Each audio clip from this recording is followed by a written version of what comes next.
आंदोलनों के विभिन्न स्वरूप, विभिन्न प्रकृति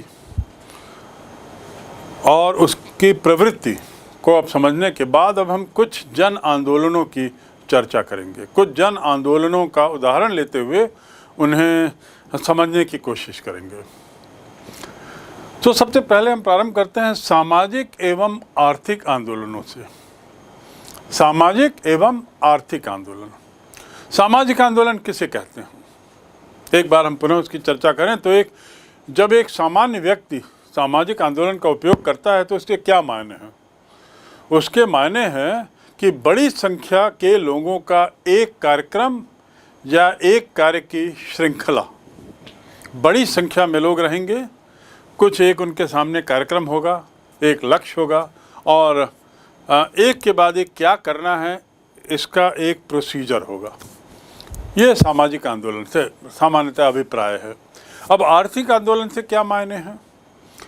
आर्थिक आंदोलन आर्थिक क्षेत्र से जुड़ा हुआ रहता है, जन सामान्य के हितों की सुरक्षा के लिए रहता है या उसमें कुछ बदलाव लाने के लिए। जन सामान्य का हित की सुरक्षा या बदलाव।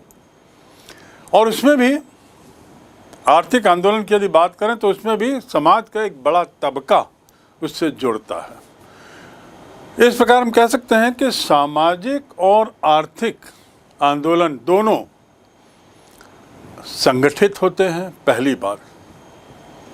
दूसरी बात, इन दोनों आंदोलनों का उद्देश्य होता है। तीसरा, इन दोनों तरह के आंदोलनों की एक दीर्घकालीन योजना होती है। दीर्घकालीन योजना मतलब इनको मालूम रहता है कि आंदोलन कोई त्वरित गति से समाप्त नहीं होगा, लक्ष्य की पूर्ति तुरंत नहीं हो जाएगी। सरकार हमारी मांग को आंदोलन के प्रारंभ में ही स्वीकार नहीं कर लेगी। यदि आंदोलन की स्थिति आ गई है, जो तब आती है जब सरकार इनकी बातों को अनदेखा कर देती है, तो यदि ऐसी स्थिति आ गई है तो अब सरकार हमारी बातों को बहुत दिन तक अनदेखा करने का प्रयास करेगी, अर्थात आंदोलन लंबा खींचेगा। तो आंदोलन जो होता है वो दीर्घकालीन होता है, दीर्घकालीन प्रयास होता है अपनी बात मनवाने का। इसके बाद इसका अगला बिंदु, इसका जो उद्भव होता है, इसकी जो शुरुआत होती है वो सामाजिक और आर्थिक असमानता को लेकर होती है। यानी असमानता का बिंदु, असमानता का पुट इस आंदोलन में अवश्य रहता है। इसलिए समाज और अंतिम बिंदु, सामाजिक आंदोलन का संबंध सामाजिक समस्या से और आर्थिक आंदोलन का संबंध आर्थिक समस्या से। तो इस प्रकार हम सामाजिक और आर्थिक आंदोलन को एक तरीके से संक्षिप्त में इस प्रकार समझ सकते हैं। अब आती है बात आंदोलन की, सामाजिक आंदोलन की क्या विशेषता है।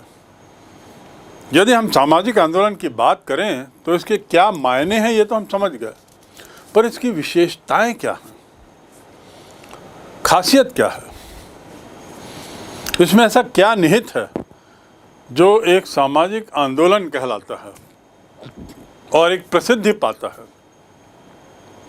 तो पहला, सामाजिक आंदोलन सामान्यतः एक गैर सरकारी और जनता का ऐच्छिक प्रयास। कभी भी आंदोलन से सरकार नहीं जुड़ती, इसलिए सभी आंदोलन गैर सरकारी होंगे ये तो आप मान लीजिए। मूलतः सभी आंदोलन गैर सरकारी होंगे प्रकृति में। उसे सरकार का वरद हस्त नहीं मिलेगा, क्योंकि आंदोलन सरकार के ही किसी निर्णय, किसी कार्यशैली, किसी कार्य के विरोध में या कुछ बदलाव के लिए, दबाव बनाने के लिए किए जाते हैं। तो इसलिए सामाजिक आंदोलन जो है वो एक गैर सरकारी और जनता का स्वैच्छिक प्रयास, वॉलंटियरी, जनता इसमें वॉलंटियर करती है अपने को, किसी के आदेश के तहत काम नहीं करती। दूसरा, आंदोलन जो होते हैं सामाजिक आंदोलन वो लोकतांत्रिक होते हैं, यानी उसमें सभी लोगों की बात, सभी समूहों की बात को सुनने की चेष्टा की जाती है, सभी लोगों पर समान रूप से ध्यान देने का प्रयास किया जाता है। यदि लोकतांत्रिक व्यवस्था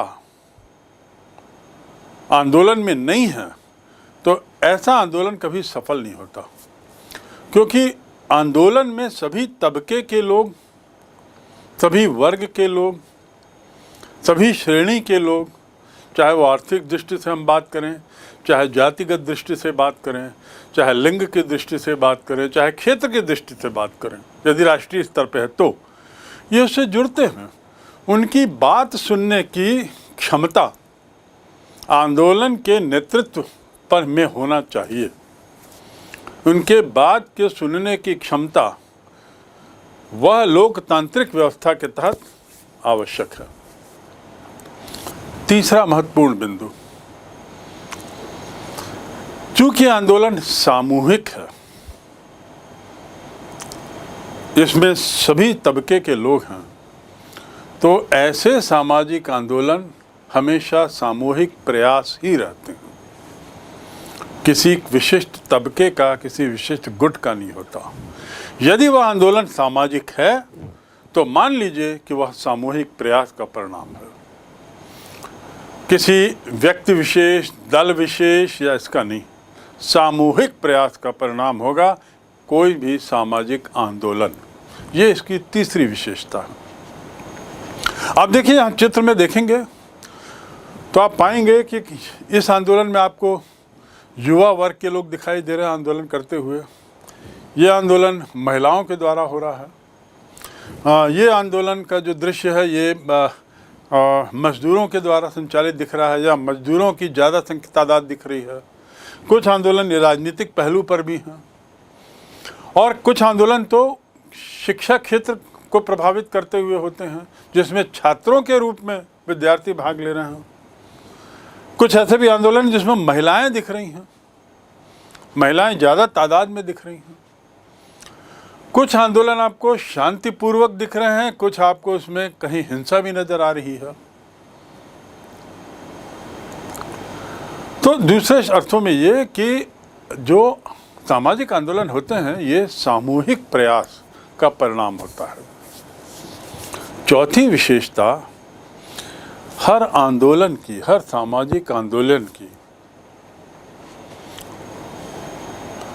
हर सामाजिक आंदोलन का एक उद्देश्य होता है, एक लक्ष्य होता है। सामाजिक आंदोलन का उद्देश्य किसी सामाजिक उद्देश्य की पूर्ति से होता है, जैसे महिलाओं की स्थिति में सुधार। ये सामाजिक उद्देश्य की पूर्ति के लिए महिला संबंधी आंदोलन, मानवाधिकारों की रक्षा। इन चित्रों से स्पष्ट है महिलाओं की स्थिति में सुधार के लिए किस तरह के आंदोलन दिख रहे हैं। मानवाधिकार क्या हैं, इस पर बहुत विस्तार से चर्चा की जा सकती है, पर किसी अन्य अध्याय में इस पर जिक्र होगा। फिलहाल आप ये देखें कि मानवाधिकार को लेकर कैसे कैसे आंदोलन विभिन्न क्षेत्रों में हुए हैं। उसके बाद कमज़ोर वर्गों के कल्याण को लेकर सामाजिक आंदोलन होता है, और वास्तव में देखा जाए तो अधिकतर सामाजिक आंदोलन कमज़ोर वर्गों के लिए, जिन्हें मैंने पूर्व में कहा हाशिए में रख दिए गए हैं, उनके लिए होते हैं। चाहे कमज़ोर हों, चाहे वो मजदूर हों, किसान हों, काश्तकार आदि हों, उनके लिए सर्वहारा वर्ग ज़्यादा आंदोलित होता है।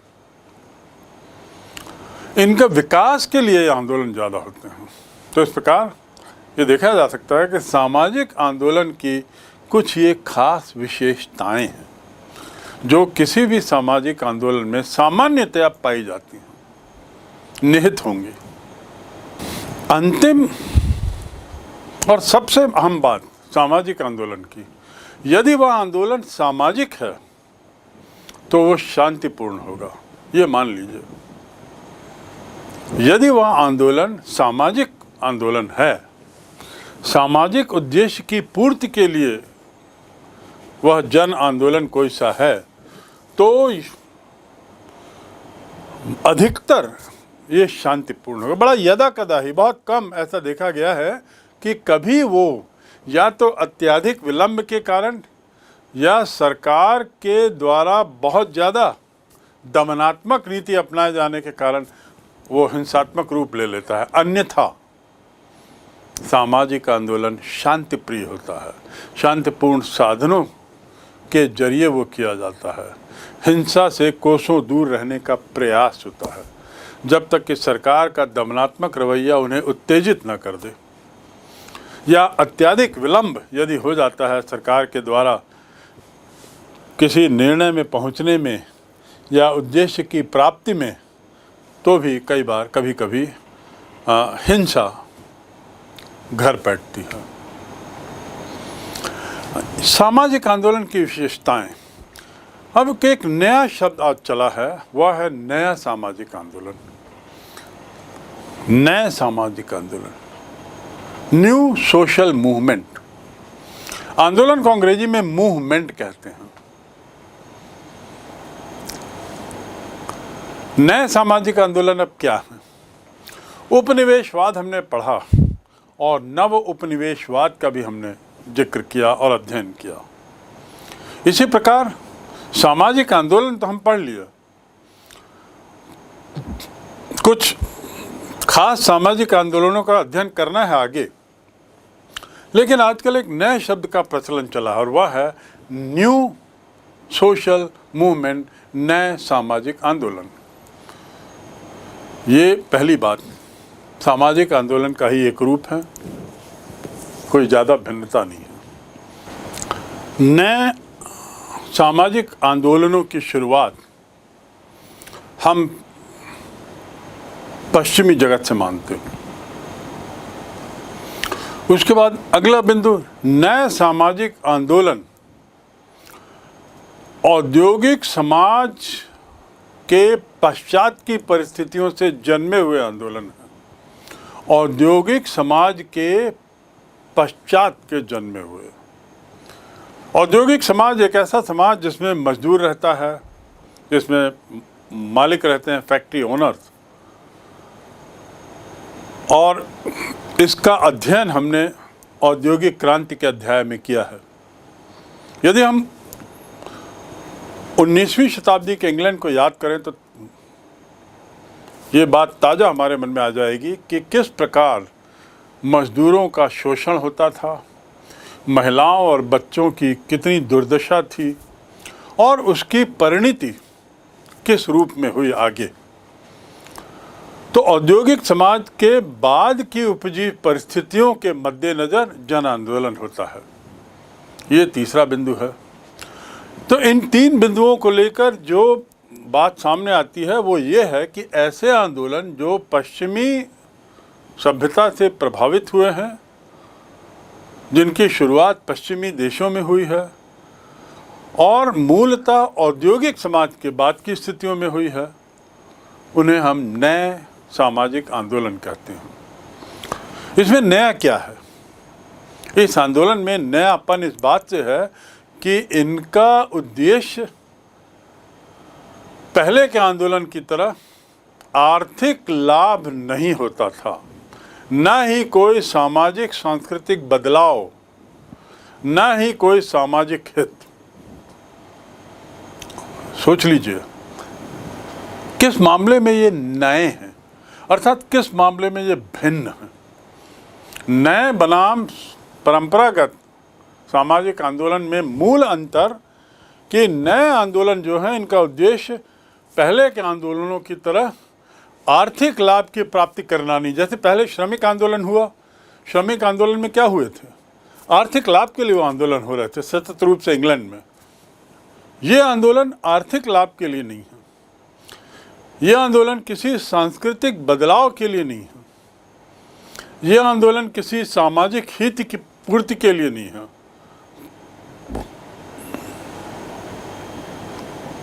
तो फिर क्या है? मूल रूप से हम ये कहें तो ये आंदोलन सामाजिक सांस्कृतिक परिवर्तन, ये आंदोलन लार्जर सामाजिक हित, एक बड़े स्तर पर सामाजिक हित की बात करते हैं। किसी क्षेत्रीय स्तर पर नहीं, बड़े स्तर पर सामाजिक बदलाव, बड़े स्तर पर एक तरीके से सांस्कृतिक बदलाव की बात करते हैं।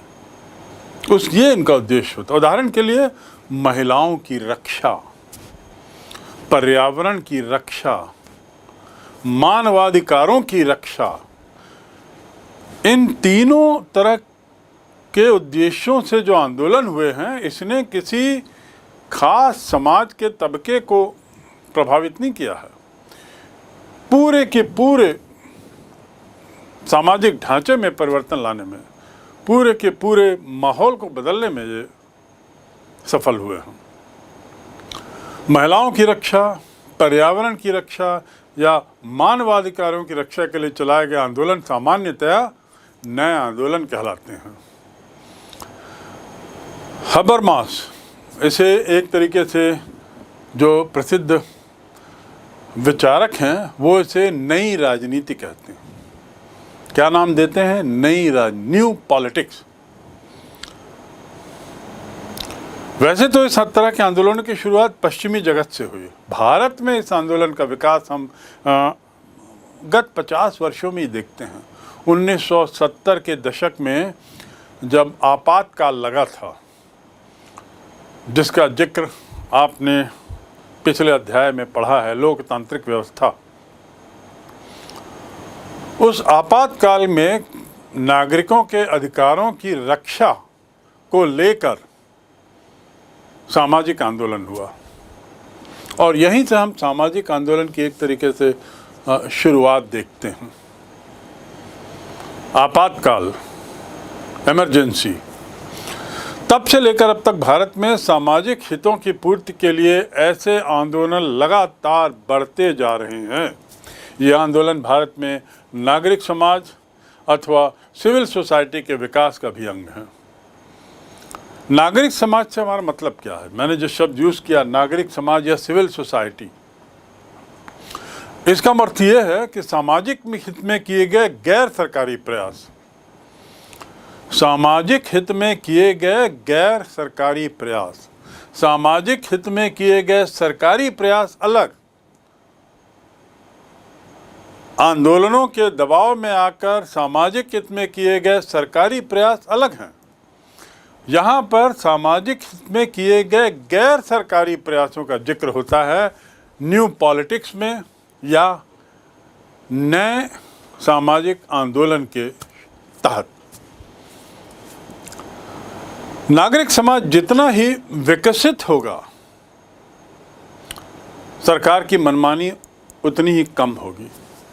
नागरिक समाज, सिविल सोसाइटी जितनी ही अलर्ट रहेगी, जितनी ही सजग रहेगी, जितनी ही अवेयर रहेगी, सरकार की मनमानी पर उतना ही अंकुश लगा रहेगा और लोकतंत्र के लिए ये एक बहुत अच्छी बात होगी। इसलिए सिविल सोसाइटी का चैतन्य होना, सिविक सोसाइटी का सजग होना, नागरिक समाज का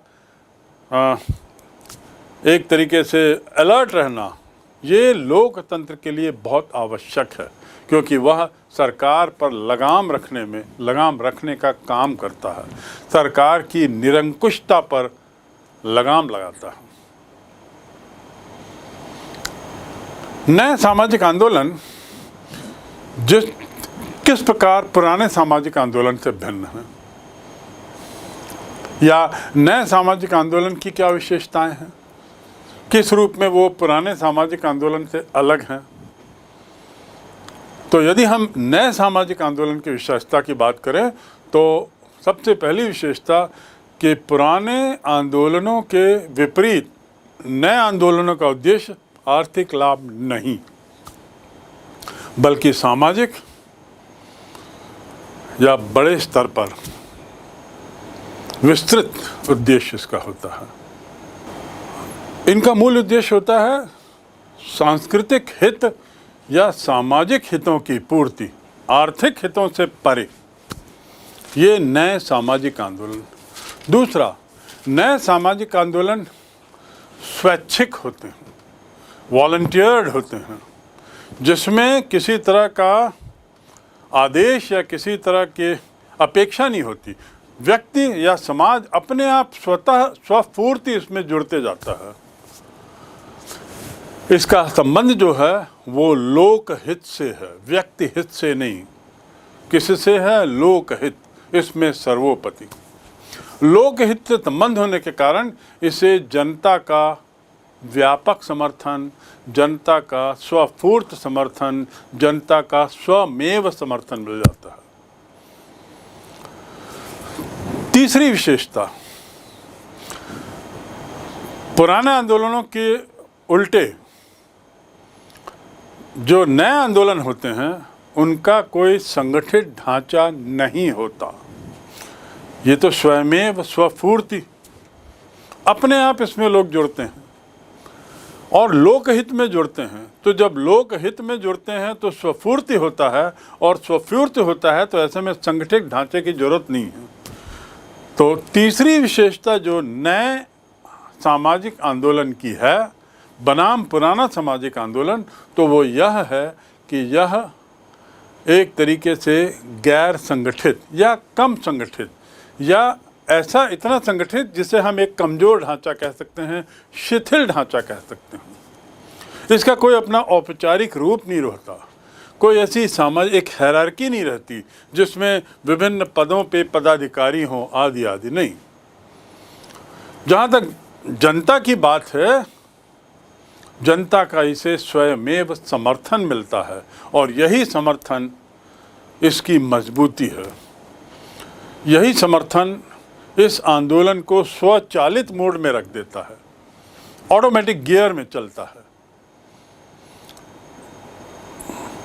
यह आंदोलन अपने आप चलता रहता है, लोग जुड़ते चले जाते हैं, लोग हटते चले जाते हैं।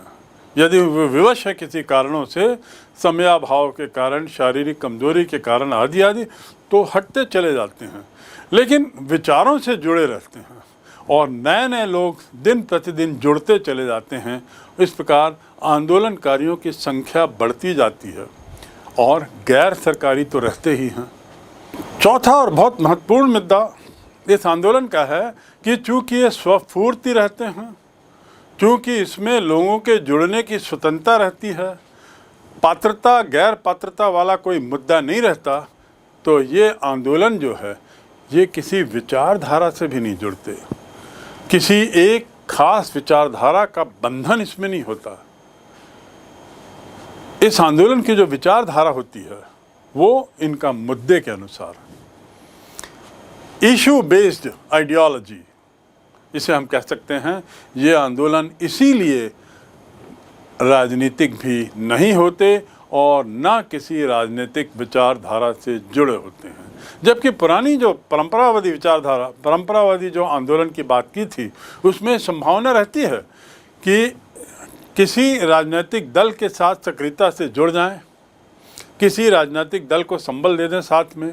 लेकिन यहाँ पर ये आंदोलन गैर राजनीतिक और गैर राजनीतिक विचारधारा के रहते हैं। तो इस प्रकार इनकी विशेषताओं का हमने अब जिक्र कर लिया नए सामाजिक आंदोलन की। दल आधारित आंदोलन को हम कुछ इस तरह भी समझ सकते हैं, यानी जन आंदोलन जो है, जो दल आधारित हैं, उसको दो रूप में बांटा जा सकता है। पहला सामाजिक आंदोलन और दूसरा राजनीतिक आंदोलन। दल आधारित में दो श्रेणी, सामाजिक और राजनीतिक। सामाजिक आंदोलन सामाजिक संघर्ष के मुद्दों को लेकर चलता है, वहीं राजनीतिक आंदोलन, जिसका एक उदाहरण है स्वतंत्रता आंदोलन।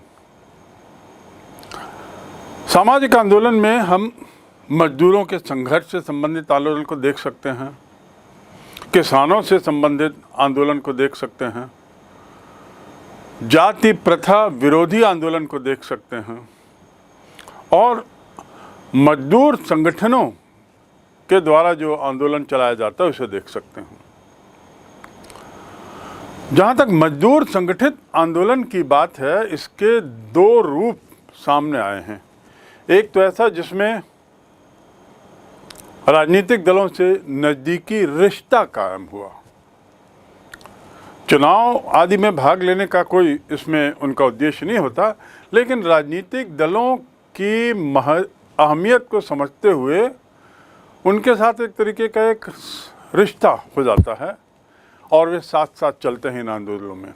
दूसरी ओर पूरी तरह पार्टी से जुड़ जाते हैं, जिसमें एक पार्टी को साथ लेके चलते हैं, और इसका उदाहरण है कम्युनिस्ट पार्टी के साथ चलाए गए आंदोलन जिसने कई बार हिंसात्मक रूप भी लिया था। वहीं कम्युनिस्ट पार्टी के साथ यदि हम आंदोलन की बात करें तो वो राजनीतिक आंदोलन की श्रेणी में भी चला जाता है। दूसरे शब्दों में मजदूर संगठनों के आंदोलन राजनीतिक आंदोलन भी हो जाते हैं और सामाजिक आंदोलन भी रहते हैं। रही राजनीतिक दलों से स्वतंत्र आंदोलन की बात, तो उसे भी हम एक तरीके से दो श्रेणी में बांट सकते हैं। 70 और 80 के दशक में कई तबकों का राजनीतिक दल से मोह भंग होता है, जो हमने समझा है। 70-80 के दशक में राजनीतिक दलों के वादे, लुभावने, ऑफर्स और ये सब जब गलत साबित होते हैं तो मोह भंग होता है। और वहीं दूसरी ओर राजनीतिक धरातल पर सक्रिय कई समूह राजनीतिक दल से अलग होते हैं। थे तो वे राजनीतिक धरातल पे, थे तो वे राजनीति के साथ, लेकिन वो अलग होते हैं। तो दो तरीके के वर्ग, एक ऐसा मोह भंग होने का के कारण और दूसरा दल से अलग हो जाने के बाद। अब यदि हम मोह भंग वाले कैटेगरी की बात करें तो उसको हम एक तरीके से 3 भागों में बांट सकते हैं। तो उसके उदाहरणों को, पहला जनता पार्टी की असफलता, दूसरा सरकार की आर्थिक नीतियों से मोह भंग, और तीसरा समाज के विभिन्न समूहों में अपने साथ हो रहे अन्याय का एक तरीके से भाव, ये सामने रखा जाता। सरकार की आर्थिक नीतियां जो दूसरा बिंदु है, उसमें मूल मुद्दे जो उठाए गए वो थे गरीबी, असमानता, और इनके विद्यमान होना ही आंदोलन को जन्म देता है, आंदोलन का कारण बनता है। ये गरीबी और असमानता को लेकर एक कदम और आगे जाते हैं कि शहरी औद्योगिक क्षेत्र तथा ग्रामीण कृषि क्षेत्र, इनके बीच की जो खाई बढ़ती जाती है, इनके बीच की जो दूरियां बढ़ती जाती हैं, वो भी आंदोलन को जन्म देती हैं। और ये सब गैर राजनीतिक आंदोलन हुए, ये सब गैर राजनीतिक। आई बात राजनीतिक दलों से में जो थे, सक्रिय भूमिका निभा रहे थे, वे राजनीति से अलग हो गए, तो वहाँ क्या होता है? ये लोग अपने विरोध को स्वर देने के लिए आवाम को लामबंद करते हैं, जनता को एक तरीके से उनको एक प्लेटफॉर्म देने की कोशिश करते हैं, संगठित होने की कोशिश करते हैं। और इसके तहत 3 तरह की प्रक्रियाएं होती हैं। पहला, आदिवासी हाशिए पर जो धकेल दिए गए हैं, और ऐसे लोग जो हाशिए पे धकेल दिए गए हैं, उनको लामबंद किया गया। दूसरी श्रेणी, गरीब लोगों के बीच रचनात्मक कार्यक्रम लेके जाने का प्रस्ताव, और तीसरा, स्वयंसेवी संगठन। तो इस तरह हम देखते हैं कि राजनीतिक दलों से स्वतंत्र आंदोलन जो हुए, उनको इस तरीके से, इस रूप में भी समझा जा सकता है। सामाजिक आंदोलन, सामाजिक आंदोलन क्या है, इसे समझने के बाद अब हम उनके प्रकारों पर जाते हैं।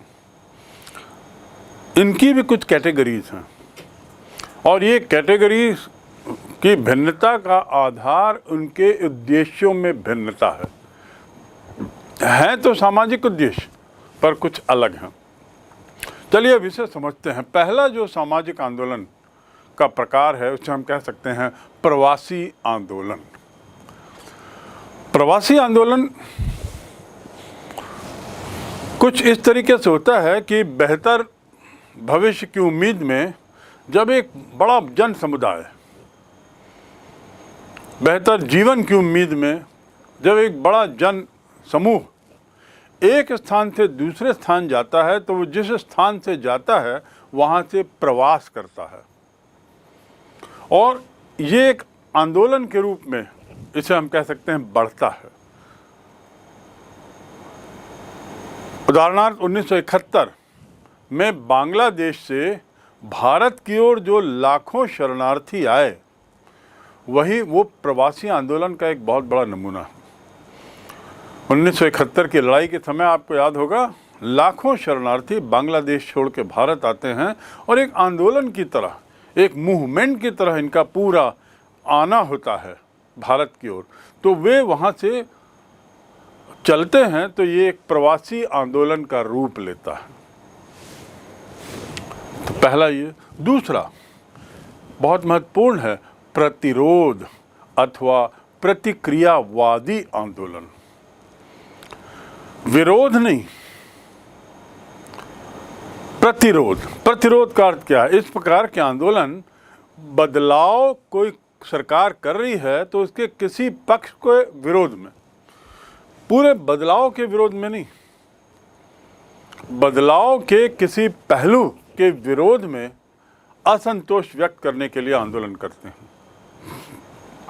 प्रतिरोध या प्रतिक्रियावादी आंदोलन का जो मुख्य कारण होता है, वो हम कह सकते हैं सामुदायिक हितों के प्रति आघात।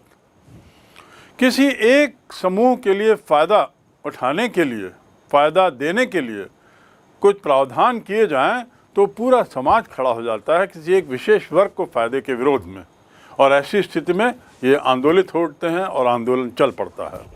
तो हम कह सकते हैं कि प्रतिरोध अथवा प्रतिक्रियावादी आंदोलन का प्रमुख कारण सामुदायिक हितों के प्रति आघात, सामुदायिक हितों के प्रति चोट, अतः किसी समुदाय विशेष के लोगों द्वारा कुछ पुरानी व्यवस्था को लागू करने के लिए बदलाव का जब प्रयास होता है, किसी समुदाय विशेष के द्वारा किसी पुरानी व्यवस्था को वापस लाने का, लागू करने का जो बदलाव का प्रयास होता है, उसके विरोध में किया गया आंदोलन कहलाता है प्रतिरोधी आंदोलन या प्रतिक्रियात्मक आंदोलन, प्रतिक्रियावादी आंदोलन। तीसरी श्रेणी आंदोलन की है सुधार आंदोलन। जैसा कि सबसे स्पष्ट है, ऐसा आंदोलन जिसमें सुधार की उपेक्षा है। इस आंदोलन का मुख्य लक्ष्य होता है आदर्श समाज की ओर अग्रसर होने का। इस सुधार आंदोलन में समाज को बेहतर श्रेणी में लाने का प्रयास। इस प्रकार के आंदोलन के अंतर्गत सामाजिक व्यवस्था जो है, उस सामाजिक व्यवस्था के किसी खास पहलू को, किसी खास अंग को लेकर उसमें सुधार की मांग होना। पहले से जो व्यवस्था है, उस व्यवस्था के किसी पहलू में सुधार को लेकर, बेहतर के लिए, बेहतरी के लिए, पूरे के पूरे में बदलाव के लिए नहीं। यह आंदोलन संपूर्ण व्यवस्था को उन्मूलित कर नई व्यवस्था की स्थापना करने के लिए नहीं है। यह आंदोलन है वर्तमान व्यवस्था के किसी अंग को, किसी पहलू को पकड़ना, ये महसूस करते हुए कि यह पहलू समाज के उत्थान में बाधक है, और उसको हटाने के, उसको बदलाव के लिए जो प्रयास करना, वह कहलाता है सुधार आंदोलन। तो इस प्रकार आपको ये अंतर बिल्कुल स्पष्ट हो जाना चाहिए कि प्रतिक्रिया अथवा प्रतिरोध आंदोलन किस प्रकार सुधार आंदोलन से भिन्न है। प्रतिरोध यानी किसी वर्तमान में बदलाव के लाने का, के खिलाफ आंदोलन, और सुधार यानी वर्तमान में कुछ है, उसमें किसी एक मुद्दे पर बदलाव की अपेक्षा के लिए, बदलाव की उम्मीद के लिए, बदलाव लाने के लिए। तो ये दोनों में अंतर स्पष्ट होना चाहिए। चौथा आंदोलन कहलाता है क्रांतिकारी आंदोलन। जैसा कि शब्द से स्पष्ट है, ये बड़ा उग्र प्रवृत्ति का होता है। क्रांतिकारी आंदोलन उग्र होता है, और ये जो आंदोलन है ये किसी एक बदलाव की या किसी एक चीज़ की प्रतिक्रिया के रूप में नहीं रहता, ये एक आमूल चूल परिवर्तन की मांग करता है। ये पुरानी व्यवस्था को पूरा दरकिनार कर पूरी नई व्यवस्था के पक्ष में जो आंदोलन हो वो कहलाता है क्रांतिकारी परिवर्तन का आंदोलन या क्रांतिकारी आंदोलन। आमूल चूल परिवर्तन पूरी व्यवस्था में, वर्तमान व्यवस्था या जो व्यवस्था चल रही है उसको पूरा दरकिनार कर देने का प्रयास, और उसके बदले पूरी नई व्यवस्था लाने का जो मांग होती है जिन आंदोलनों में, उसे हम कहते हैं क्रांतिकारी आंदोलन। इन 4 प्रकार के आंदोलनों में से हम कुछ आंदोलनों के कुछ उदाहरणों का आगे हम जिक्र करेंगे। रही बात 19वीं 20वीं सदी के भारत की, तो ये जो काल है ये भारतीय सामाजिक व्यवस्था के इतिहास का बहुत महत्वपूर्ण काल है।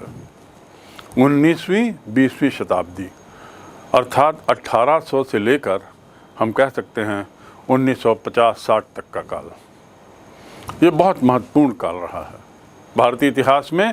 सामाजिक व्यवस्था के मद्देनज़र स्वतंत्रता तो मिली ही, गुलामी का काल था, स्वतंत्रता आंदोलन का काल था, लेकिन साथ ही साथ social order, Indian social order में जो उथल पुथल मची उसका भी एक काल था।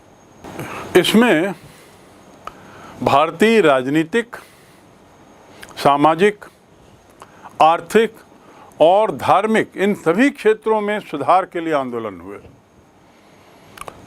समाज जीवन के जो पहलू हैं, विभिन्न पहलू, उन हर पहलुओं को लेकर कुछ न कुछ आंदोलन हुए, चाहे बदलाव के लिए, चाहे आमूल चूल परिवर्तन के लिए, चाहे कुछ सुधार के लिए।